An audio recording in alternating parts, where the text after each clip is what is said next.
Kumakalat ngayon sa social media ang balitang sumakabilang buhay na raw ang veteran actor na si Eddie Gutierrez. Panawagan ng pamilya, huwag basta maniniwala sa mga naglalabas ang ulat sa mga vlog na pumanaw na ang mister ni Annabel Rama dahil fake news ang lahat ng yan. Sa pamamagitan ng Facebook, ipinaalam ng pamilya Gutierrez sa madlang people na walang katotohanan ang balitang na maalam na ang dating matini idol at veteranong aktor. Ibinahagi ng kanyang anak na si Rufa Gutierrez sa FB nitong isang araw ang isang pre-birthday message ni Tito Eddie para sa publiko na siya ay buhay na buhay pa, a pre-birthday message from my beloved dad, Eddie Gutierrez. As he turns 84 this February 6th, we celebrate a life filled with love, strength, and grace.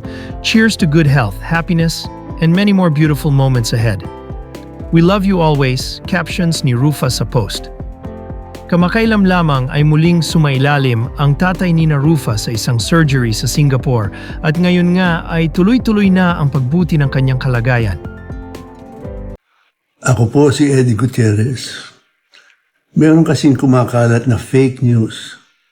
Alam niyo, usong-uso ang fake news ngayon na ako'y sumakabilang buhay na.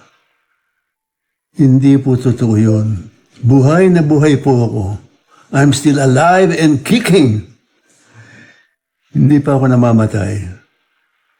Binigyan pa ako ng Panginoon ng mga ilang taon. I'll be turning 84 on February 6. At ako'y nagpapasalamat na nandito ang aking asawa, si Annabel Rama, na kung hindi dahil sa kanya, baka maging totoo yan. Chismis na yan. At mga anak ko, si Rufa, si Richard, si Raymond, si Elvis, si Rocky, Richie Paul, Monching, Tontong. Lahat po sila ay ang nagbibigay sa akin ng saya. At lalong-lalo na ang aking mga apo na kasama ko dito sa bahay. So, wag po kayong maniniwala. Buhay na buhay po ako. Sa lahat ng mga nagdasal, sa lahat ng mga tagahanga ko, ng mga senior citizen, na hanggang ngayon nandiyan pa, huwag ko kayo mag-worry. Buhay na buhay po ako. At maraming salamat sa mga dasal ninyo.